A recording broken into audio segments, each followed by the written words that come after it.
All right, so why would the FDA ban a joint supplement? Well, for very good reason.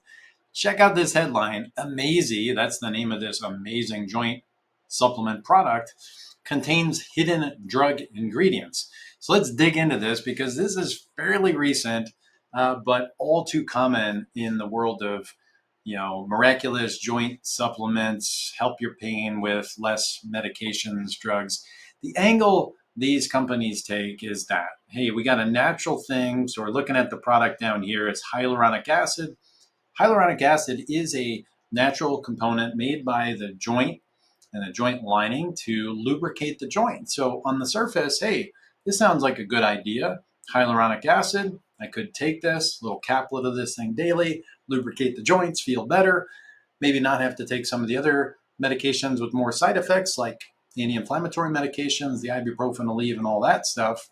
But hey, let's dig into this article because they are advising consumers not to purchase anything from this company. And again, it's sold in various places. We're not blaming the websites for selling these. It's really the company behind this. But here's what their analysis, check this out. The analysis confirmed that Amazy contains diclofenac and omeprazole, which are not listed on the product label. So diclofenac is an anti-inflammatory drug.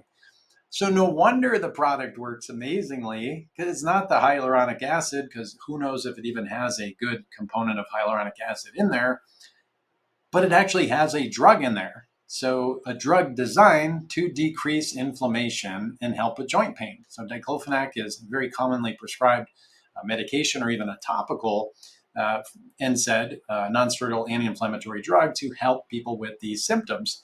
So again, as we cruise through this, okay, omeprazole, well, what is omeprazole? Omeprazole is a proton pump inhibitor, commonly referred to as a PPI, used to treat stomach acid-related disorders.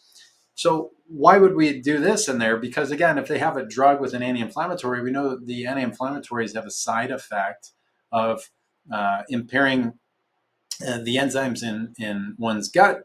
And with that, we have a lot of people can't tolerate these because they get GI distress, dyspepsia, even stomach ulcers. And so now they're putting a drug in there. They're putting the counter to that drug, known side effect in there. And of course, they're not listing this on the label, and off they go selling this thing.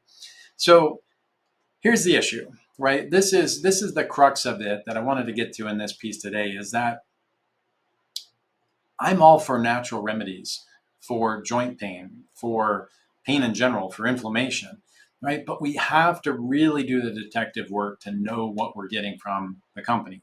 And again, there's no sometimes trust in the supplement market, unfortunately. These things are not regulated by the FDA for release to the public. They only get on the FDA's radar because of reasons like this, that there was some type of trigger there that had them analyze this product and then obviously find out what I just shared, and then advising patients to take it off the market, or in this case, they went right to the company and issued a warning down here because it's sold under different names, but again, basically told the company to voluntarily pull this stuff from the market, or they would have other repercussions.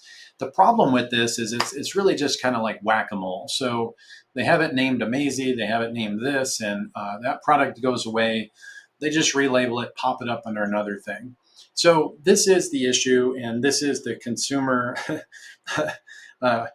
advisory report today for me, is that you can't trust buying things on a lot of sites on the internet. You really have to understand the company, and things you want to understand when you look at these companies is, are they formulating these things and having a third party test these? There's a website called consumerlabs.com.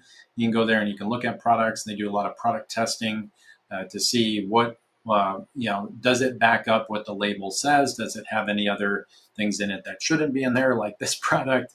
Or does it even, if it is we'll say a legit product without all these, tainted drug additives, does it have what the product claims it has in here? Like this label over here says 850 milligrams of hyaluronic acid. Well, does it actually have that in it?